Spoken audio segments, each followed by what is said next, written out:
Mga panahon, anumang sitwasyon, maranasan mo na ang paghahari ng Diyos ay sumasa iyo, napakasarap ng pakiramdam noon, ano?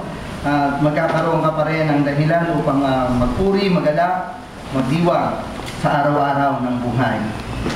Ang mga talata nating binasa mula sa Ikalawang Samuel, sa Lumang Tipan, ay ang sabing huling pangungusap ni Haring David. Huling pangungusap ni Haring David. Pero kung tinignan natin yung pangungusap lang ito, punong-puno pa rin ang aral ng hamon, lalo higit sa kanyang mga nasasakupan. Ang sabi ni Haring David, ang pahayag ng Diyos sa pamamagitan niya, ng Espiritu ng Diyos sa kanya, o sa pamamagitan niya, ay ang haring namamahalang may katarungan at namumunog may pagkatakot sa Diyos ay pagpapalain ng Diyos. Napakasimple, no? Dalawang bagay. Ang haring namamahalang may katarungan, namamahalang may katarungan, at namumunog may pagkatakot.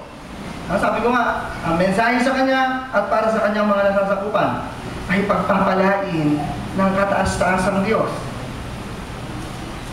Kung titingnan po natin, mga magulang, mga kapatid, sa huling bahaging ito ng kanyang pangungusap, ay patuloy na pinaalalahanan ni Haring David yung bawat isa na mamuhay na makatarungan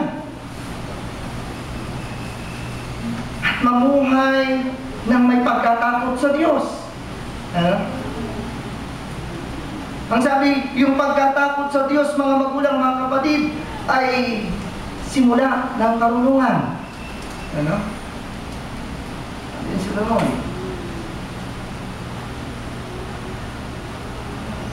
At makikita natin, yung pagpapalan ng Diyos sa mga taong mamumuhay ng makatarungan at may pagkatakot sa Kanya, ang sabi, hindi lamang sa Kanya lang.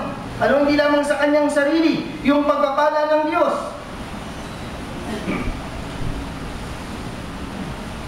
Kundi sa Kanyang buong sambahayan.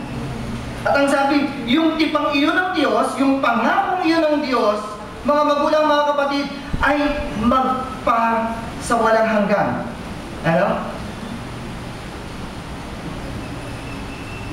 Sinasabi ng mga talata na yun daw pagpapala ng Diyos ay nangangahulugang hindi ka mangangailangan, hindi ka kukulangin sa anumang bagay. Sino po ba rito yung pinagpapala?